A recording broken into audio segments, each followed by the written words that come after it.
you said in therapy, men need to know who they are. A lot of men don't know who they are. Who are we? You are an individual who has been put here for a purpose. We have to tap into what that purpose is. You're a comedian, right? And so you reach multitudes of people, which is a form of therapy.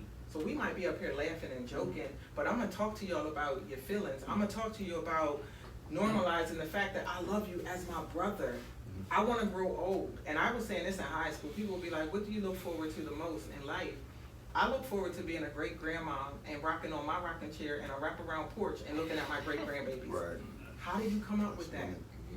Because I'm thinking about longevity. Future, purpose. You know what I mean? It's about purpose. What is it that you feel like we need to identify that? What do you feel like you have been put here to do? And if you can't figure that out, we're going to look at your strengths. What are some things that you're good at? Oh, okay, Justin, you're good with connecting with people. You're good with speaking out loud. You know what I mean? You can't be a comedian. I found that out a long time. My name is Ebony Maddrey, and I have known Chris since way before time. And so I am really honored to be here with you guys this evening, and it's such a pleasure to now see you two as men, you know what I mean? And so again, I'm just happy to be here, and I didn't know that I was the first female, so. Good. See, he held that. Yeah, he didn't tell me that, but I appreciate it. Well, what I want to say is, first of all, man, you know, we know me, Chris Senior, we're here today, man, and it's a privilege because we go way back. And the thing that excites me about this show is, man, I remember talking about this in the halls of Chester. Yes. You know, at Chester High School, and you know, just talking about the different things that we wanted to do, and how different we were from everybody else that was actually there. Extremely different. Yeah, and how they used to talk about us, you know. Yeah. But it was funny, man, and I'm like, yo, we're here. We're here today, man. So Yes. it's an honor and a privilege to have you here. Thank you. So let's start out as, you know, let's talk a little bit more about, you know, why do you do what you do? All right. So what I do, right? Yes. Because I didn't share that, Yes. right? And so Yeah. what I do is I am a licensed mental health therapist, and so I am really big on just helping people connect the dots and putting the pieces of their lives back together, because we all come from something, we all have a story, but it doesn't have to negate the way that we move forward in life. And so that's really what kind of drew me into wanting to be able to do therapy. Also, it's something that comes extremely natural for me because I grew up in a lot of trauma. I grew up in a lot of trauma, and so I am a walking testament of how a true overcomer looks, you know what I mean, and operates, and to not allow what you come from to define what you're walking into. And so really, that's why I do what I do. More so recently, I stepped away from corporate to venture out and to do private practice. So I have officially celebrated a year of having my own private practice. It's been a year. Thank you. Yes, it's been a year.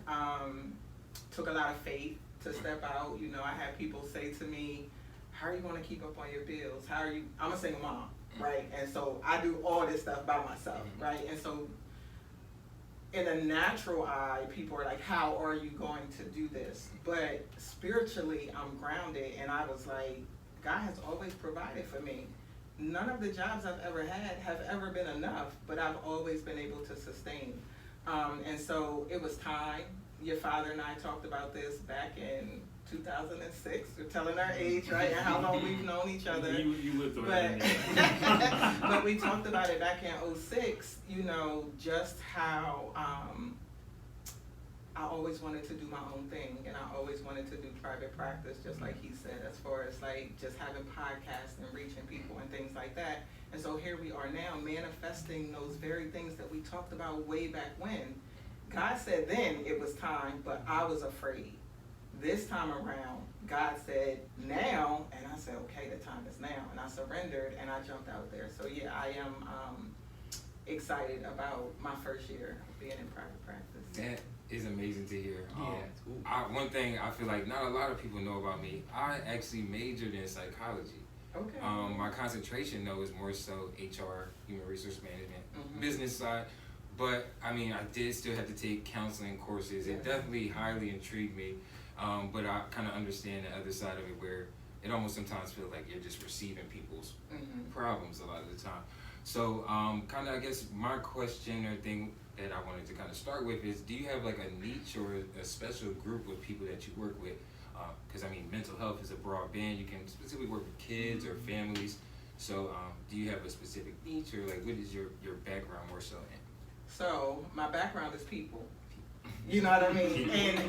And society tells you should have a niche. Right. Right? But for me, Ebony, I'm like, I work with people. Okay. You know, and so no, I don't specialize in one area. I have tons of experience with kids, but my heart is with the people. And so in my practice, my youngest client now is 4, and my oldest client is 65.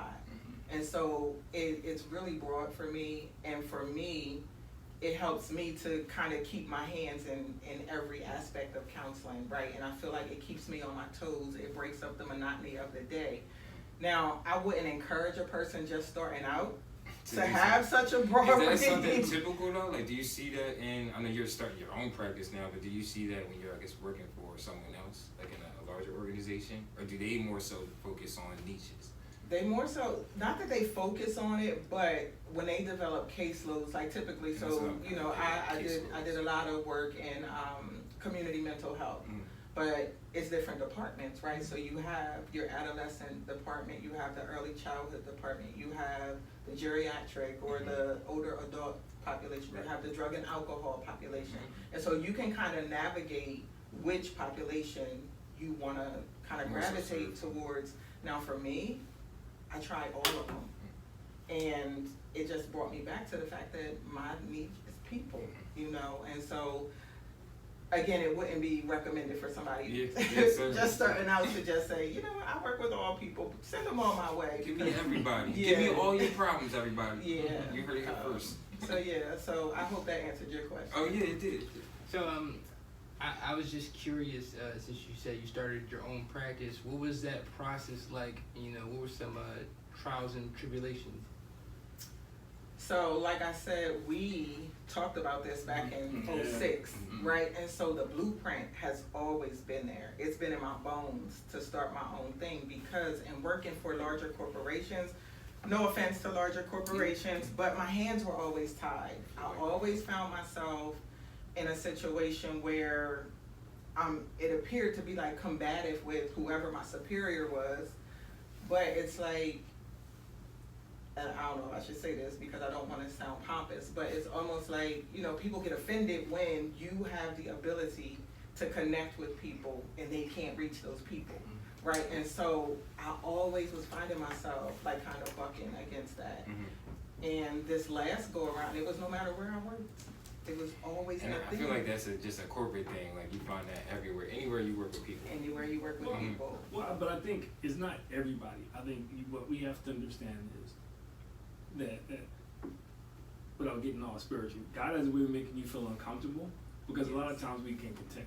And I just remember back to those days in Chester, you know, I can't say names, but I just remember those days when we were talking about, you know, some of the things we wanted to do, just the little snarls, little smart comments.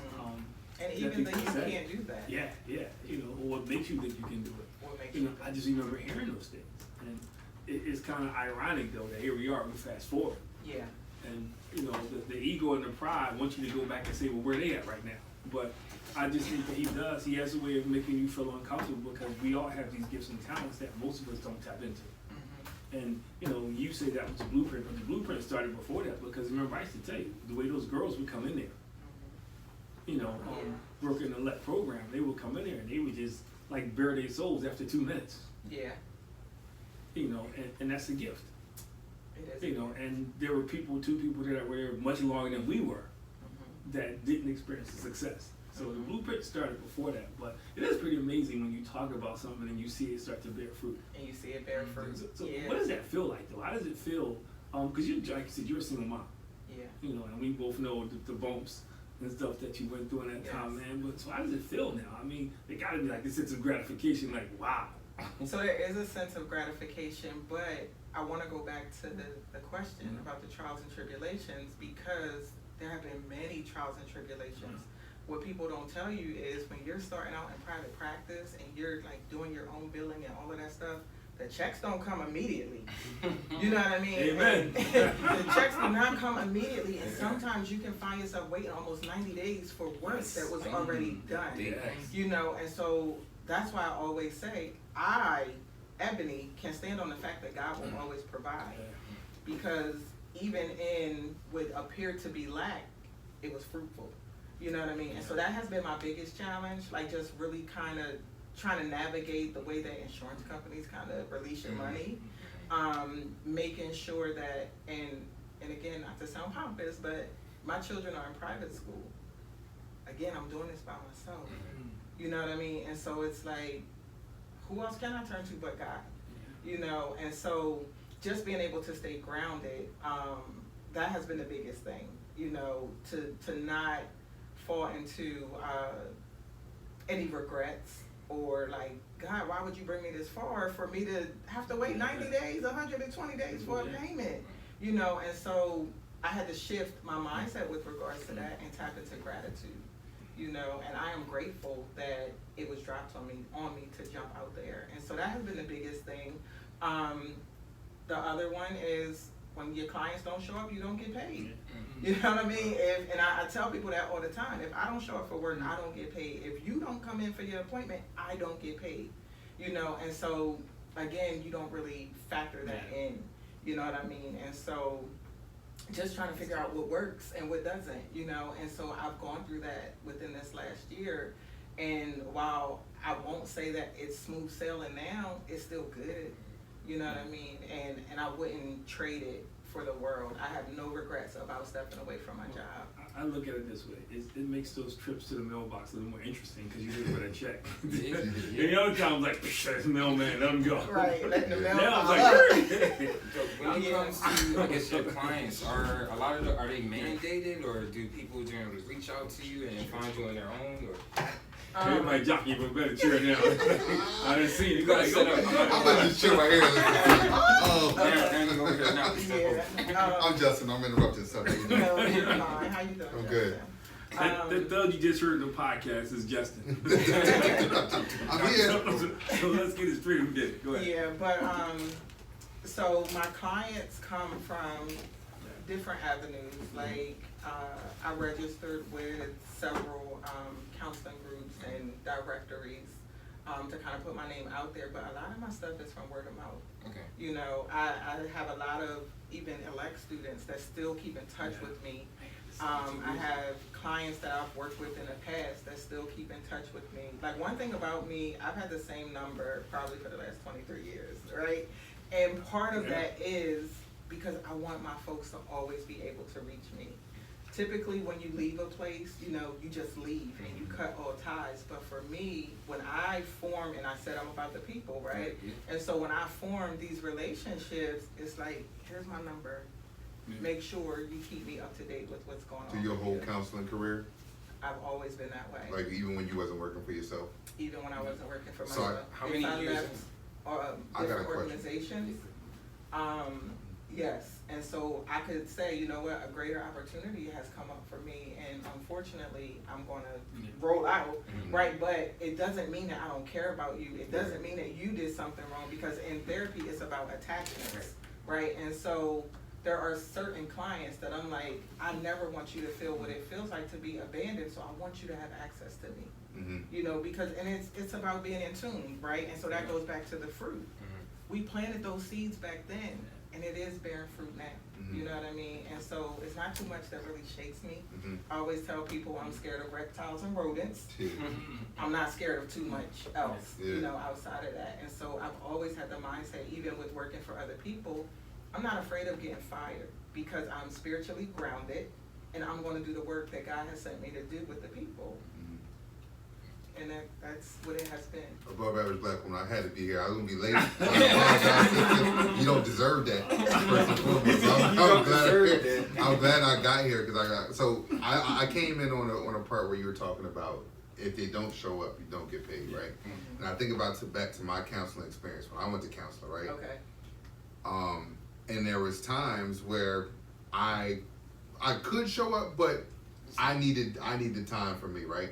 And I understood that idea that, you know, you're not going to get paid. And then she was like, you really need to be here to, actually get something out of counseling. I was like, I understand, I respect that. I remember the following week, her daughter had like a graduation or something. And she wanted you to be merciful for her. And yeah, so I was like, what? Wait. No, like, and it didn't work for me. I didn't see this counselor. I don't feel no connection to this counselor. Yeah. But I'm like, yo, how do you, like, how I gotta be here for my, you know what I'm saying? How do you handle that? So, I need to know. two things. He was waiting. He was waiting to say that. I need to know. I'm not talking to her, but I'm talking to you. You're a nerd. So I'm gonna speak for her. I'm sitting in the double standard here. But no, and that's the thing, right? And so, in saying that, I get cancellations, and most times when my clients can't cancel, I'll say, no worries, don't worry about it. But if it becomes habitual, right, then it's an issue. I get that life is going to happen. I get that you're going to have good days and bad days. I get that you're going to have events that you want to celebrate with your families. Right. Right? So recently I had a young lady who canceled because she went out drinking. So my response to her was, baby, I need you to get a bottle of water, a bag of pretzels, and 2 ibuprofen and get here for your appointment. Right. Because I can talk to her like that. Right. You know what I mean? I can talk to my clients like that because, again, it goes back to me being able to connect with them. And one of the things I say to everybody I work with is, if you choose to work with me, I'm going to hold you to the same expectation that I hold the children that I gave birth to. Some weeks you're not going to like me. And I'm cool with that, but you got 7 days to process it, and I expect to see you at our next appointment. But when it comes to cancellations, I do my best to not cancel on my clients, right? If something comes up, I'll say, you know what, can I move you guys to this day? Does this work for you? And I start plugging people in when I know I have things to do. So it takes preparation, but it also takes consideration, because how dare you tell me that I can't show up to meet with you, but then you're going to cancel on me? That's persistent. Yeah. And the thing is, you feel better now, man. I do. It's just I didn't feel that. I'm glad that when I heard who you were and what you did, I was happy to hear about it, because all the counselors I've been to have been old white women.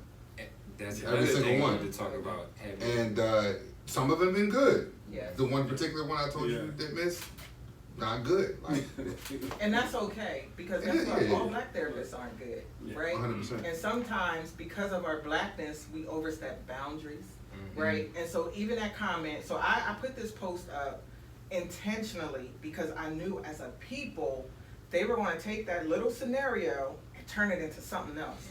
So people were commenting and they were like, oh sis, you weren't prepared for this, like they ripped you a new one, blah, blah, blah, but they really didn't. They did exactly what I knew they were going to do. You didn't have enough information to even comment or to pass judgment, but we live in a time where people are quick to comment. Well, we live in sound bites. Yeah. People listen to a sound bite and they think they're this, but you've always been loyal. And you've always had a thick skin. Because back in high school, in our little thing, it was interesting how the rumors they would start, the things they would say, and try to get you off course. And I never saw you waver. I never saw you waver. Even, look, man, we were in the school when a riot happened. You were pregnant. And I was like, yo, we gotta get out of here. What's the backstory with So y'all went to high school together? No, we were working at Chester High School. And we were at Chester High School when they actually had the riot. What riot? Race riot? No, they had a riot. They started a food fight. They had Just to a call the regular police.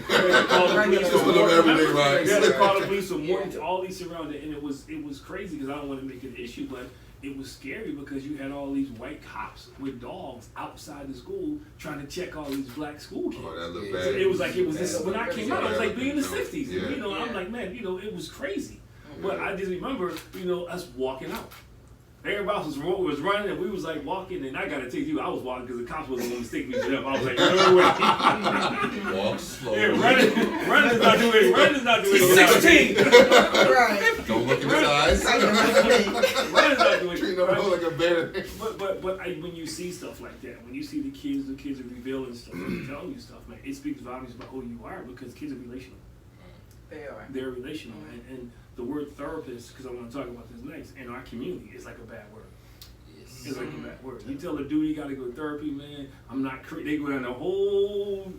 Because it's not Gauntlet okay. of, It makes them appear to be weak. That's why I Why asked do you if it think- was mandated versus people actually reaching out. So because I it's did that work a stigma. program where it was mandated, Mhm. right? And I work with so many men, and I loved it because, like your dad just said, I have thick skin, and I started out telling y'all that I come from trauma. Like I've been exposed to trauma, you know, and so it's like working with men, me being me, you know, it would be like they would try to get over some time, or they would try to flirt or whatever, but it's like, get yourself together. We're here to do your treatment. Mhm. You know what I mean? And you need to be able to stand up to certain men to say, listen, do you want to be a better man or not? Mhm. Better Because, be better. right? I work with a professional boxer, y'all. This Oh, man right. banging down my door. And I'm like, I know he's not banging on my door. You know what I mean? So I went into Ed, right? And so I'm like, I opened And the from door. the block. Are you crazy?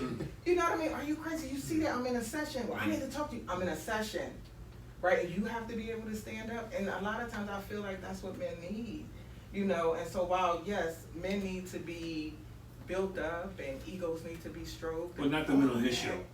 Not to be on We are above average. So let's Right. get- I Above ain't average. gonna lie, I need But my sometimes, ego but it's one of those things where it's like society's not going to be gentle with you.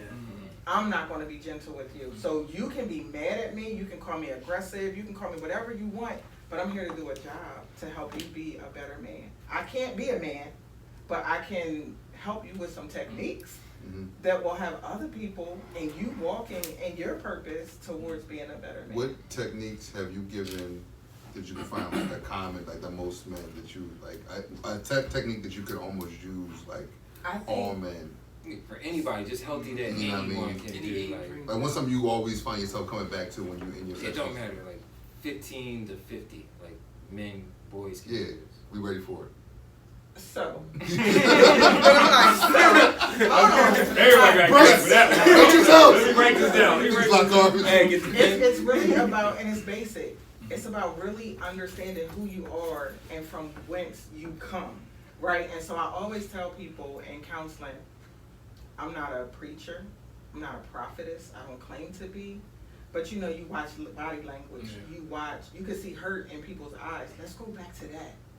When did things change for you? And just really giving them the platform to kind of cycle backwards to tell their story because nobody's listening. They feel that nobody's listening, right? And so once a person understands who they are and from where they come, it's uphill from there. You know what I mean? And it's as simple as that. Like, we have to remind our black men, our black boys, do you know who you are? And if you don't, let me help you figure that out. You know, and just again, like I said, giving them the platform and the space to be able to be vulnerable, you know, because it's about safe spaces. Society is not a safe space for our men. So when they come to my office, I need it to be a safe space. I need you to be able to let your hair down, for lack of a better term, but to just be open and honest. And I really pull for transparency. Because if I feel that you're masking, I'm gonna tell you up front, we can't do this. I can't help you if you're not gonna be honest with yourself. Because it's not about being honest with you.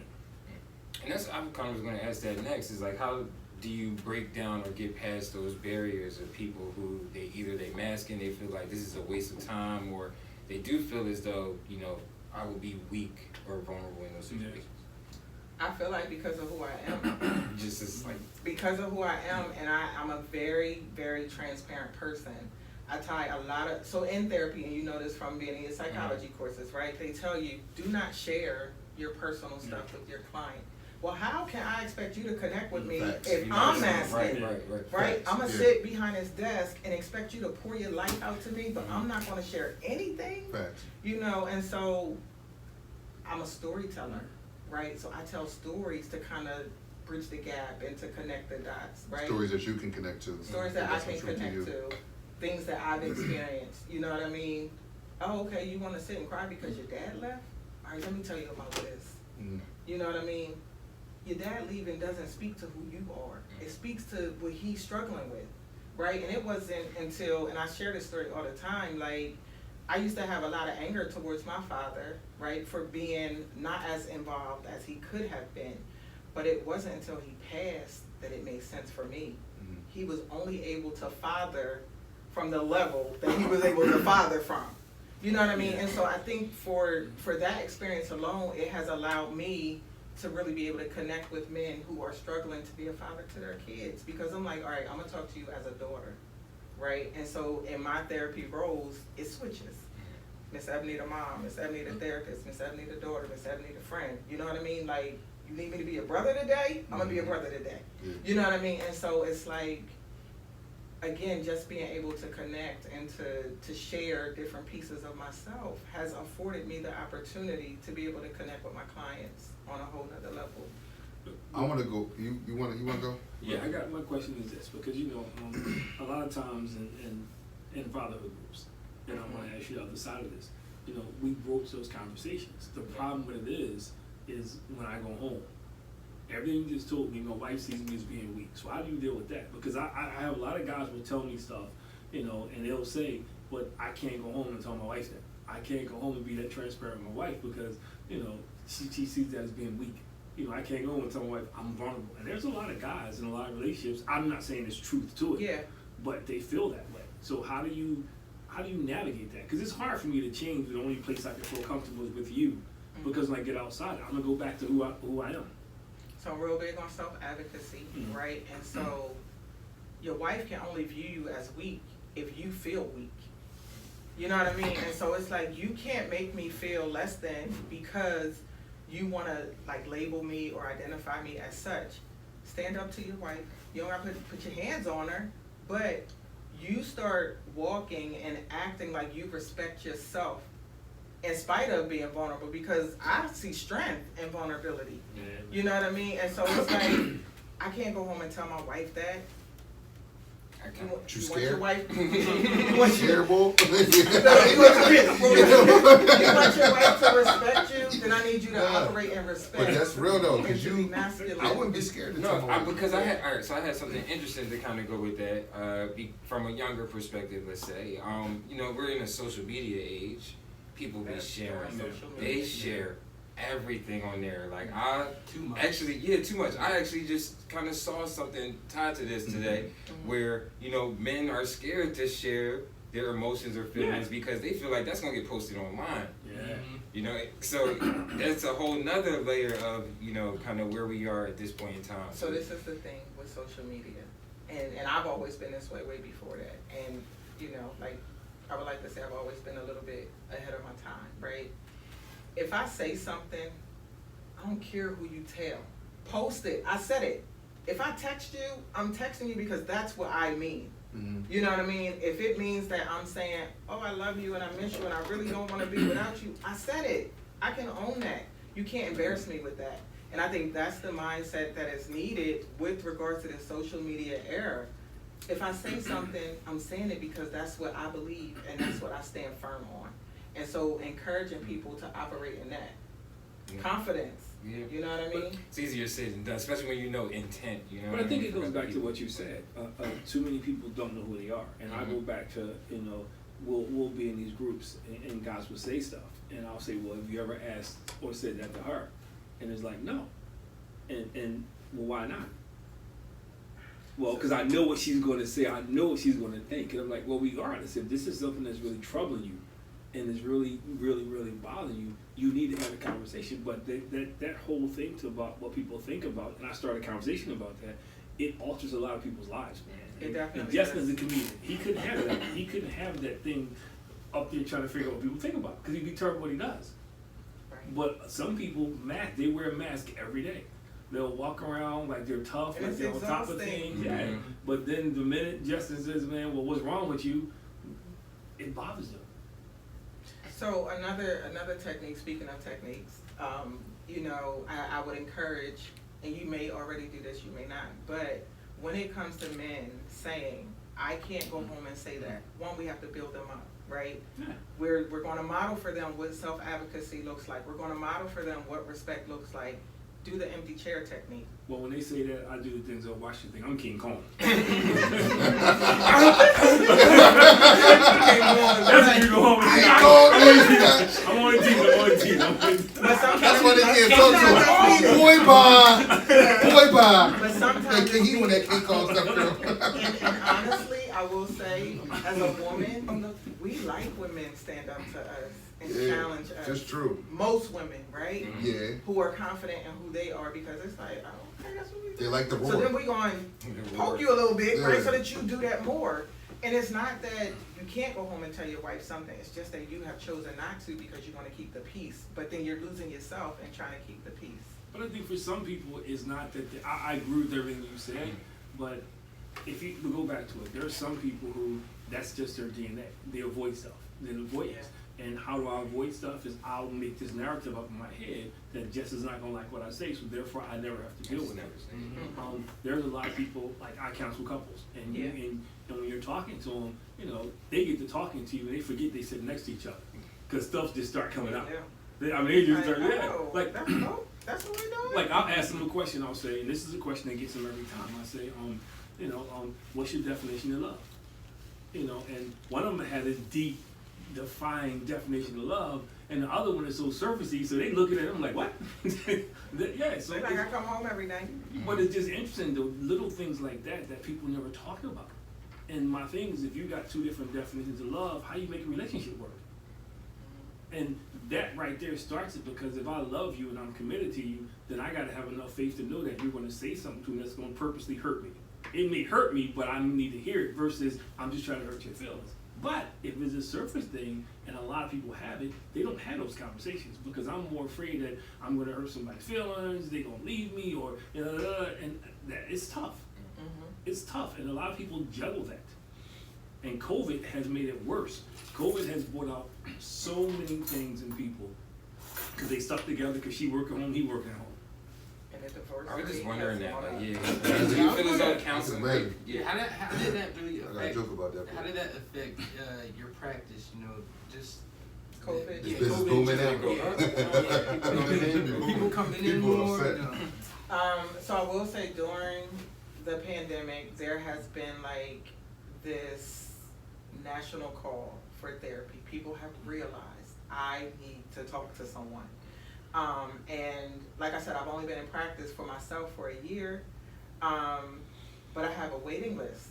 You know what I mean? And that happened immediately, like really quick, because they're like, no, I really want to work with you, Ebony. I don't mind waiting. But I don't want people waiting, right? Because I'm like, let me refer you out. And so I make a lot of referrals to other therapists and other practices because I'm like, I don't need you really sitting here waiting for something to open up with me. But the pandemic has really brought about a higher awareness for the need for mental health. You know, those relationships being kind of boxed in and closed in. You're really good, and I'm not saying it. We did when we did that thing in Norristown. We did a thing. That was the first time I ever put something like together. We actually did a Zoom, a Zoom. I guess leadership day. We did a Zoom leadership day, and we all had different workshops, and they liked all the workshops. But when I got back to the feedback groups, I heard kids saying stuff that I would never think I would hear kids say publicly in front of their peers. Because what you did and what Dr. Scanterbury did. Yeah. And that's what really made me start to realize, like, this COVID thing is jacking these kids up too. It is. And they needed to get it out. But to do that through Zoom, though, that's pretty impressive. Yeah. To get kids you've never seen before. I'm talking about middle school kids. That's pretty impressive. That's like the most awkward age. Yeah. And to say that in front of their peers. So, and I'm not, because we know each other a long time, so you get at what you do.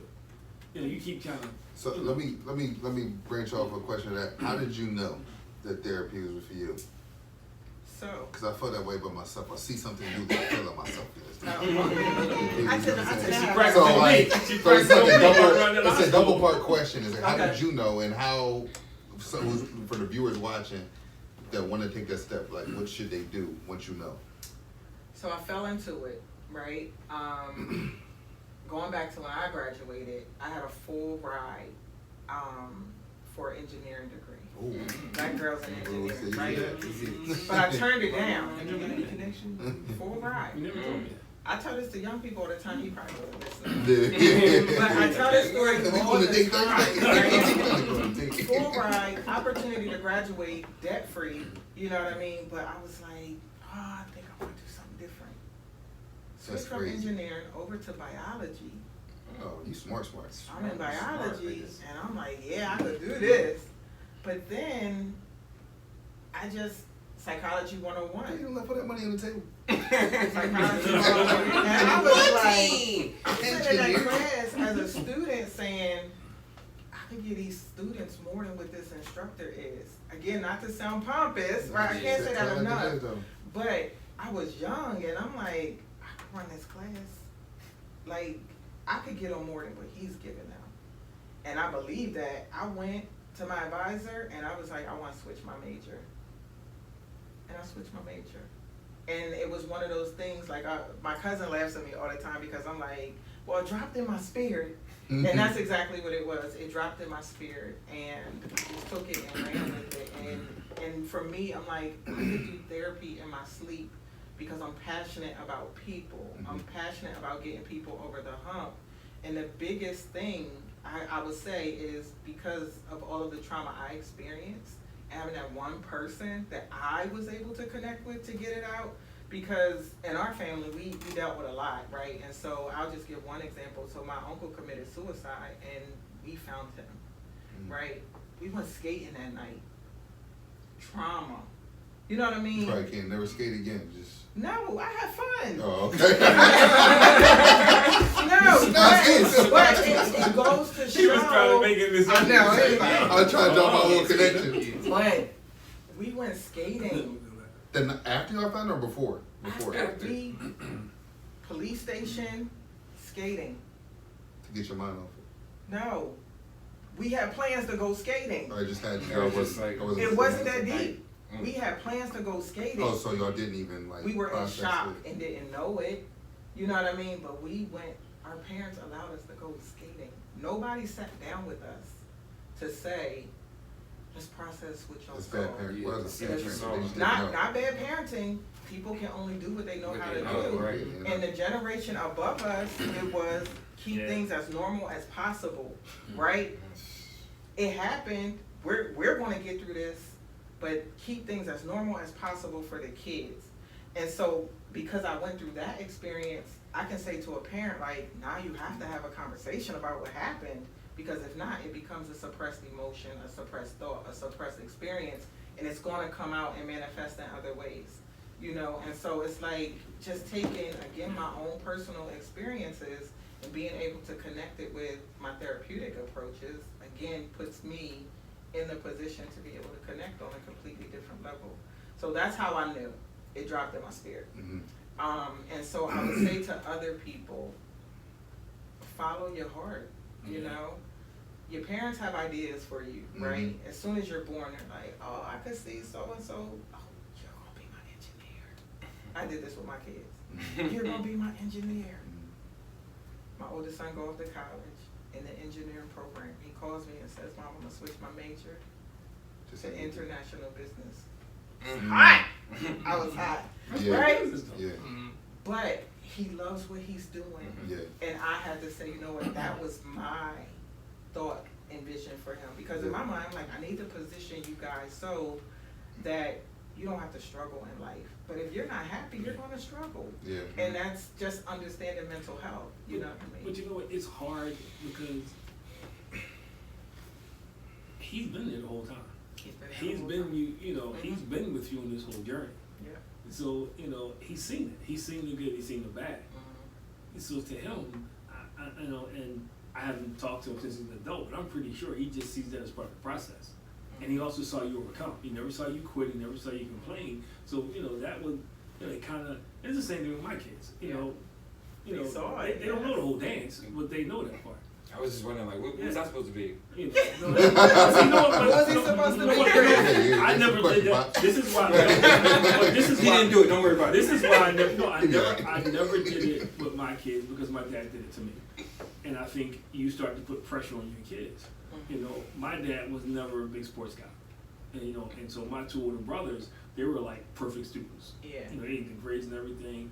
And then I came along, you know, never missed a party, you know, Mr. Joe Never missed a athlete. party. You know, yeah, I think I was. I didn't know that, but I was learned Mr. something I new knew that, but, you know, this is I was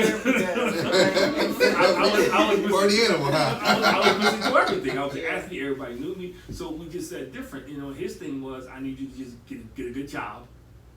You know, and do this. You know, that was the thing. And my thing was like, nah, man. You know, I'm like free spirit Joe. Yeah. You know, I like being able to make decisions. I like being able to, you know, figure stuff out. not sit there and have somebody. Yes. And I do. And to me, you know, and I followed that path for a little bit because I was an accountant. Most people know about me. I was an accountant, and it was the worst job I ever had because I didn't have the personality for it.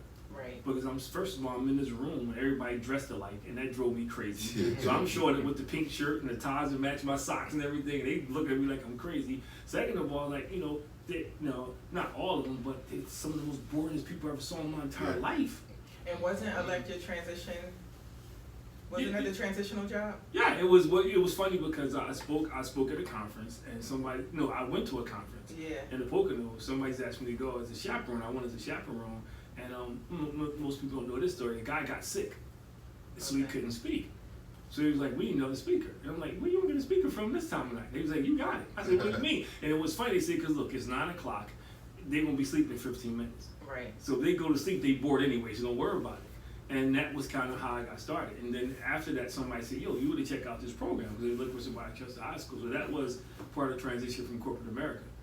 But So I do remember that part. Yeah. But it also goes to show, like, and it's crazy because I just looked up and the thing says spiritual connect. Yeah. We were connected yeah, for a reason yeah. at that time. You know what I mean? Like, I remember you saying, "No, I'm transitioning." You know what I mean? And he came in as part of the fatherhood initiative. My dad I got wanted me, different meanings. he wanted me to be in business, man. So To what? But I knew I wasn't going to do it with my kids because my only thing with my kids was, and I say this to them, you know, you should always want, and you said, you just want them to be better than you. Yeah. Not that you're bad, but you do. You want them to supersede what you're done. Because my philosophy is they should take your gifts and their gifts, so they should surpass you. Yeah. That's basic. But I think, and we'll go back to the men in therapy, I think that's what's wrong with a lot of men because, you know, they don't get that. You know, they don't get nurtured. Nobody says, you know, you're free to be you. And Justin says this a lot on the show about how men just sharing their feelings. Yeah. Just saying to another brother, "I love you," you know, or being able to say, Showing you know, love. yeah, or That's- even that's say, what "I'm we're sorry." doing. Even say, "I'm Yeah. sorry." Even to say I'm sorry. Yeah. So I want to add a question, just kind of related to that in therapy, just like how do we begin to change that narrative? You know, like is that something that you put thought into, or?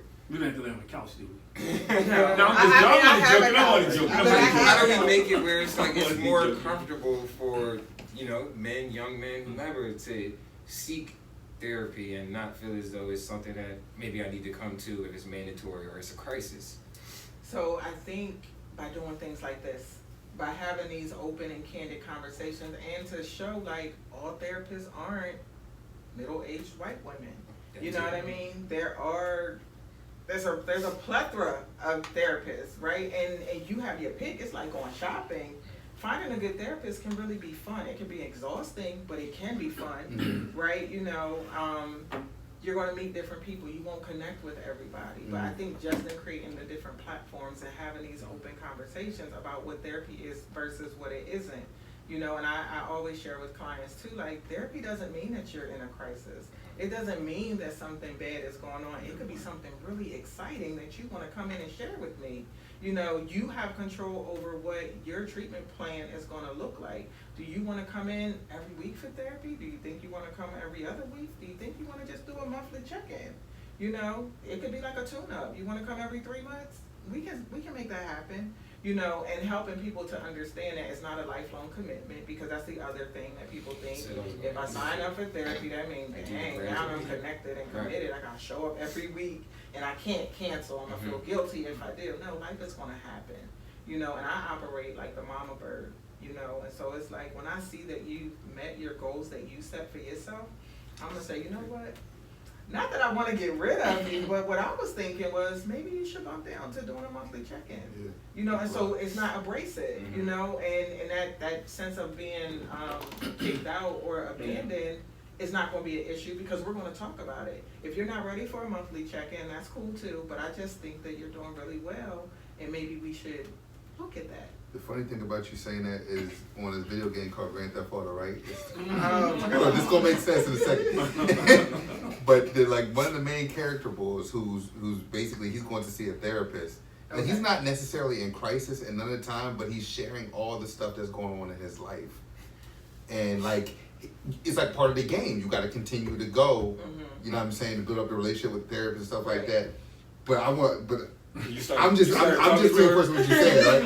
No, I mean I had to. Right. But you mentioned this a couple of times when we was talking. You was like not to seem pompous, right?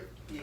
And I'm glad you said that because I'll be feeling that way a lot about a lot of different things, right? And I've always had a fear of if I let my light shine too much, people going to be saying this and saying that. So it's just comfortable to dim it.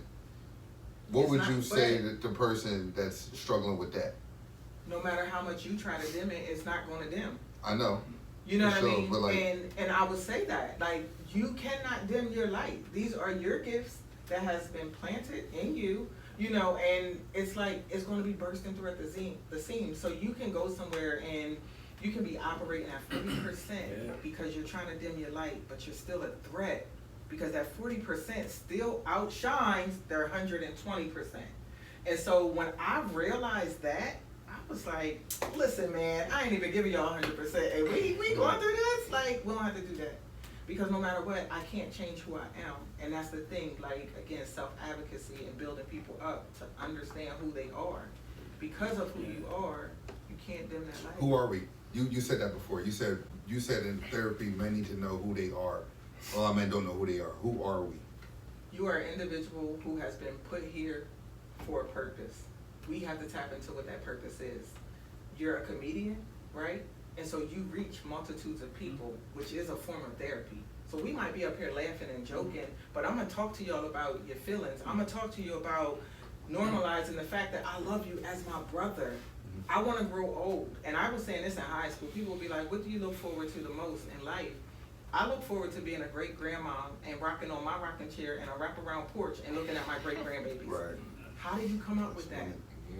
Because I'm thinking about longevity. Future purpose. You know what I mean? It's about purpose. What is it that you feel like we need to identify that? What do you feel like you have been put here to do? And if you can't figure that out, we're going to look at your strengths. What are some things that you're good at? Oh, okay, Justin, you're good with connecting with people. You're good with speaking out loud. You know what I mean? You can't be a comedian. You said you're and- loud. I am loud. I found that out a long time. I think it's several things, and I used to tell you. Not loud in that. No, but I'm loud though. I'm I loud. can tell you this when we were back in Chester. People will always look at you and see who they are not. Remember I said all the time when you said the problem with those two people in the office? They will. People will look at you regardless of what you say, and they'll see what they're not. And that bothers people. The second thing is, this is when I used to do workshops in corporate America, the first question I would ask them is, tell me who you are without using your name or your title. And they struggle. If they can't say pastor, if they can't say doctor. But that just means you haven't spent time with self-examination. That you haven't really looked at yourself. Because if I change my name to Raul, it's not going to change who I am. Right. It just changes my label. And I think we have to get in that place where, and that's what I tell guys, where you got to be able to know who you are, regardless of what people say or what people think about you. And I use Cole as the perfect example. I just used in the workshop on Monday night in our men's group. You know, Cole is ugly when you see it. It is ugly, but it's a diamond in there. Yeah. So, I thought it was always the person too. I'm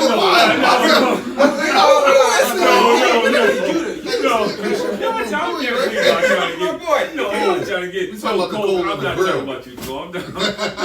Is he ugly like that? But I usually, So that's it. but for a lot of guys, they've never had to deal with their identity. It's like when I first came home from school, I struggled because I wasn't an athlete anymore. For the first time in my life, man, or the first time in my adult life, I was just another dude.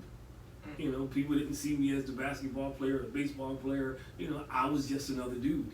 And remember I told you that? That's the biggest adjustment when you come home, man. You know, when you got to fit back into that role, because nobody ever says, find out who you are. They tell you what they want you to be.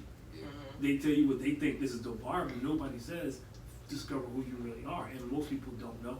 And that's why it's important to start those conversations Yeah. really young. Like, so Yeah. I have an 8-year-old, right? And my 8-year-old is pompous.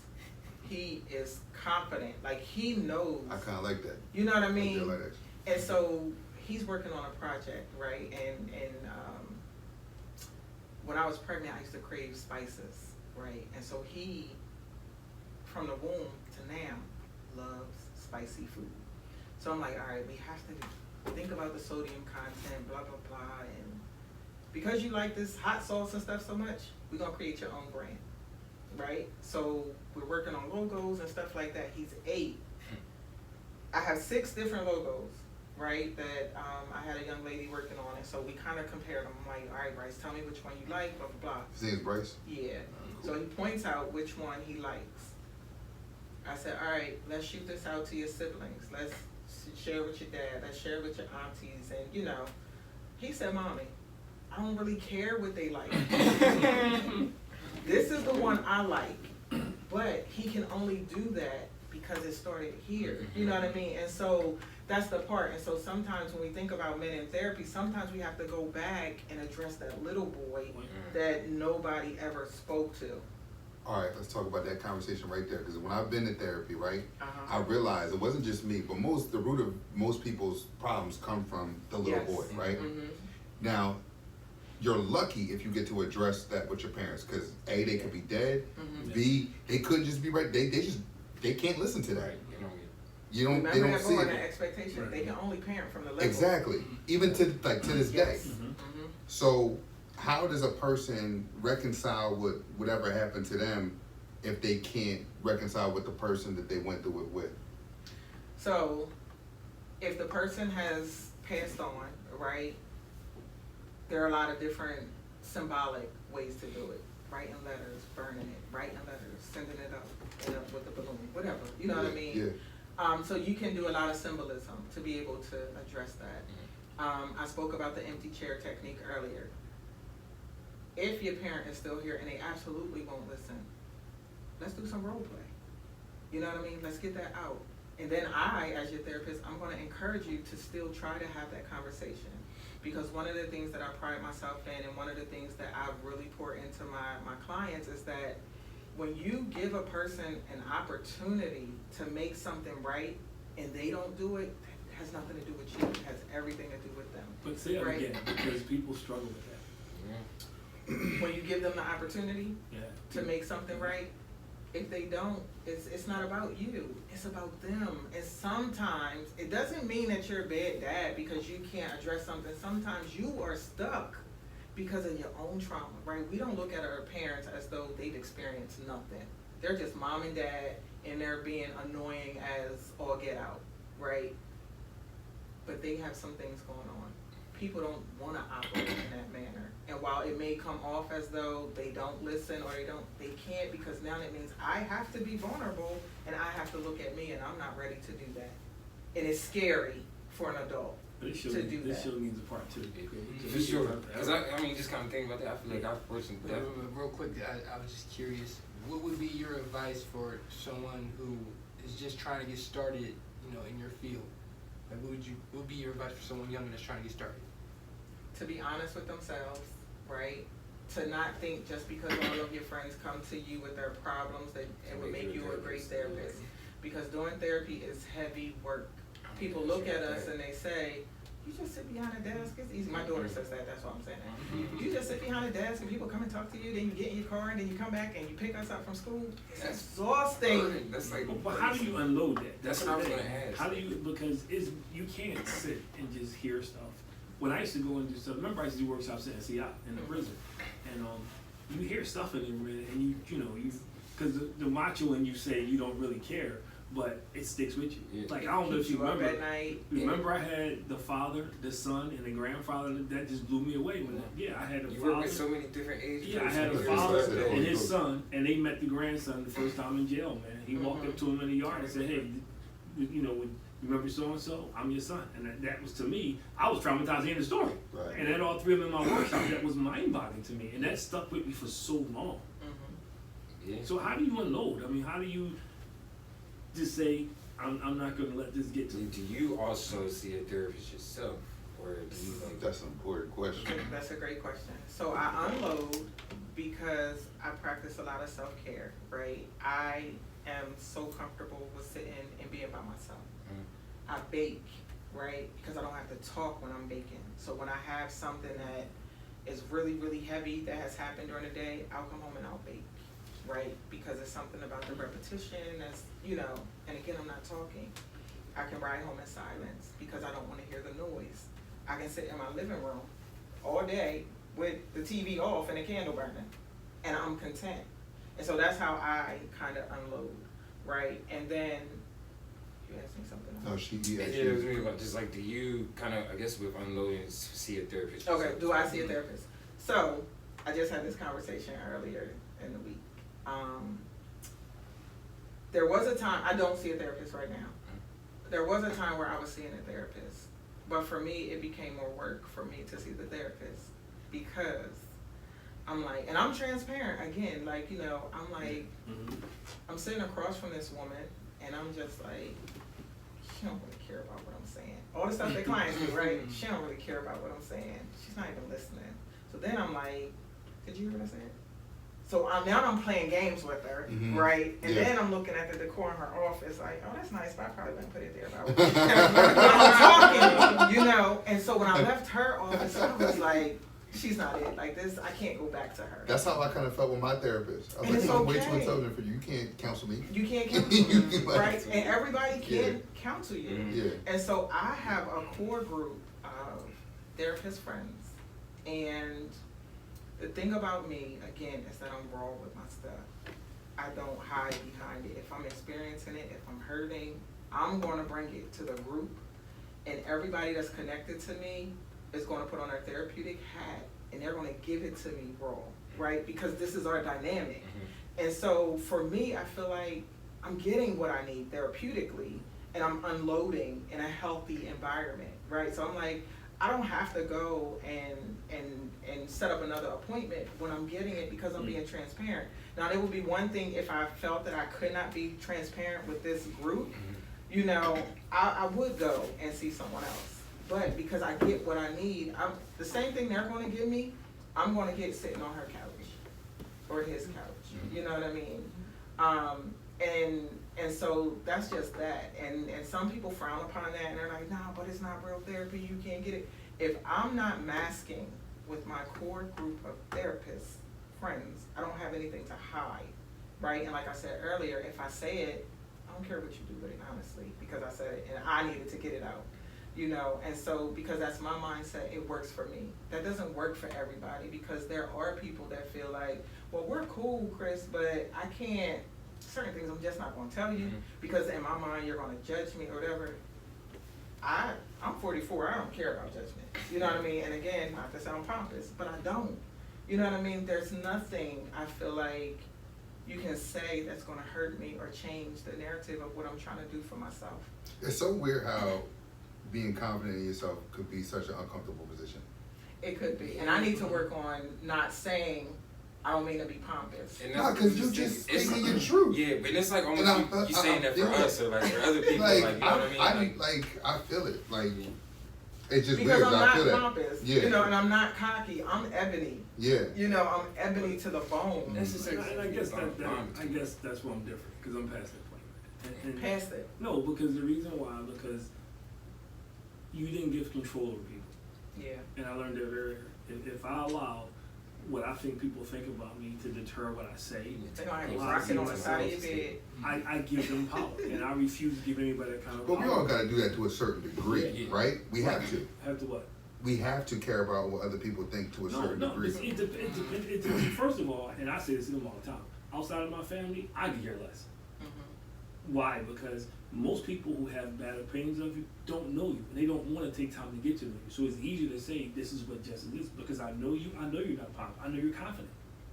There's a difference. People who look at me and say, well, you think you know everything. You must agree.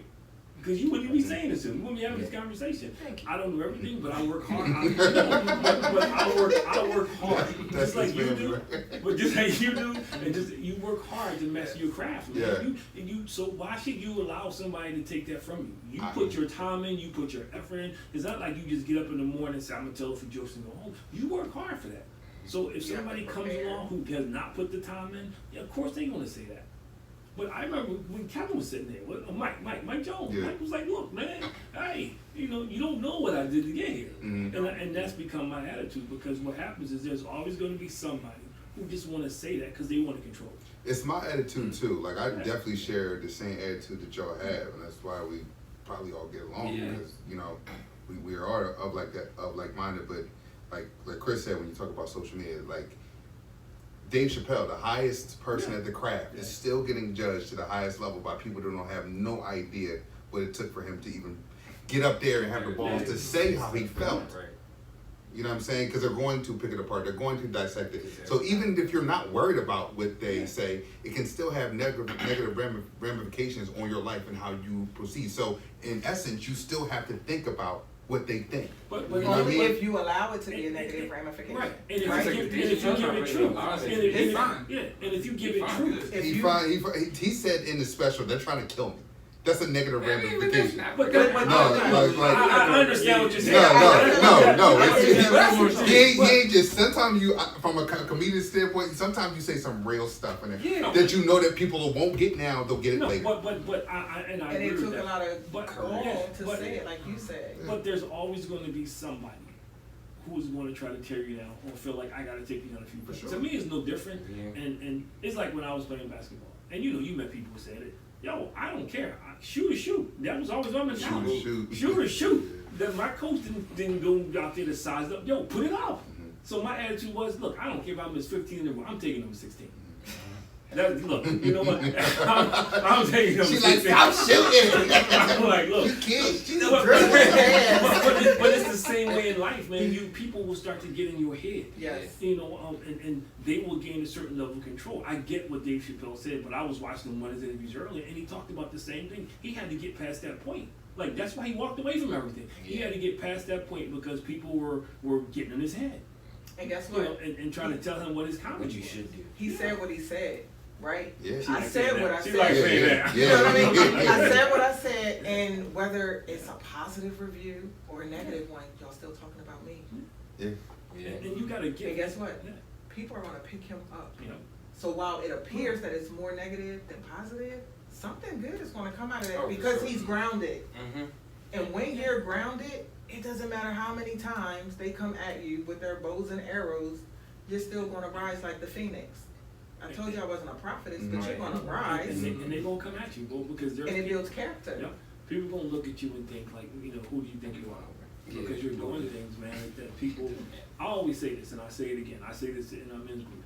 If you have a dream, and a lot of people see that dream, you're dreaming too small. You are. If you have a dream and everybody around you understands that dream, you need to change your dream. How you know you got a dream that's bigger than you is when folk can't see it. Like folk don't see you being a big comedian. That's okay because they shouldn't see it because it's your dream. That's your gift, your talent. But part of the work, part of the tariff or the tax that you got to pay, It's too small. part of the tariff and tax you got to pay is you're gonna have people shoot arrows at you. That's what people do. People will sit back and say you're too small, you're too this, you're too that, you're too. They will always say that. I'm honestly okay with that. Like, and I understand how it should play. No, I'm just saying I'm okay with that. It's just that navigating through it day by day, Chappelle will, anybody will, I think, change their reaction to things based on what somebody thinks of them. Sometimes it's just a survival tactic. That's all I'm saying. And that's where the therapist comes in. He has somebody that he's unpacking this with. And he's not dealing with this on his own. You know what I mean? Whether it's his wife or whoever. There's somebody in his circle. And I agree with what you're saying, but you got to be able to switch it back. Yeah. You got to be able to switch it back. Like I tell, my wife and my kids, I care what they think. My neighbor, who cares? Because he's always going to find something. But guess what? He doesn't know the work that you put in, the effort that you put. The tears you may shed. He don't get that. It's just like I always say this all the time: the best parents are people who don't have kids. They're the best parents in the world. They get all the advice and everything. They don't know. Thank you. They're the best parents in the world. But when you have it, so when you carry the dream or the burden of a dream, folk not gonna see it, man, and folk are gonna talk about you because they don't have a dream. Because when they wake up for? Some people wake up every day, man, don't know why. Now I was talking to somebody today, and I said, I never want to get to a point where I got a headache on Sunday because of what I got to do on Monday. There's a lot of people who do. A lot of people. There's a lot of people who do, man. So Who wake up on Sunday with a headache? Because they got to go to work on Monday. They Yeah, drag going to work the I know next that day. for like. Yeah. So then but that's why you gotta say, okay, you gotta control that part of your life. You gotta control that because folk will always tell you, you gotta get a good job, man. You gotta get benefits. They say that to you all day long. But I think this goes back to knowing who you are, man, and you gotta get to a point where, look, I say it, man. Look, I've been saying this. Look, I'll be 60 in a month, man. I can care less, man. Because nobody's knowing this journey, man. They don't know what I went through. They don't know. I was telling somebody the other day, man, we were talking about the shirt, and I was telling them how much that shirt means to me. And they was like, well, it's just a shirt. And it's not. The shirt represents because, I got 3 people who I come in with every week who have enough respect for me to ask me to do this with them. There's a lot of dads who can't say that. Right. Yes. There's a lot of black Cool men dad, who you can't officially say a cool dad. know what I mean? But they can't say that. And we have a relationship. That's real. You're not my son, and we have a relationship. I'm glad you made that clear. So, no. Nah. I I got a good idea. We're gonna talk about But I that. say that, and they looked at me, and I said, and they was joking because I took the picture on the rock. Yeah. And I told them that, I loved it. but that rock Yeah. represents what I've been standing on most of my life, Yes. man. And without getting all deep, because Jesus Christ has been my Lord and Savior, He's been my rock, man. When everybody's to go left, that's what I'm going to. So And how long has your dad been saying? He was pushing the stone. Yes. They all hate it. They all hate it. Come on, push the stone. Keep pushing We the can be all day long, but you got to come back for part 2. Yes. I most certainly You gotta will, come but back. I'm looking at your shirt, and I know you say you have one for me, Oh but yeah, definitely. because I am the first on your show, maybe you guys need to kind of branch off and do an ABW as well. Yeah, we do. You know what I mean? I think you're right. Yeah, I think she's right. Thank you, money nigga. can't do shirts. I mean, I gotta have more than one No, guest. but that's true No, though, and I'm only I'm Jesus. so glad that we got to hear, Only Jesus. especially a counselor's perspective Yeah. on life and how you approach it and stuff like that. Because the same negative stigmas that we unfortunately fall victim to, y'all do too. Yes. We're all in the same boat, so Mhm. y'all do absolutely need to be Yeah. highlighted. I'm glad we had you here. And like you said, I feel like kind of we need to again have you back on and kind of dig into other topics.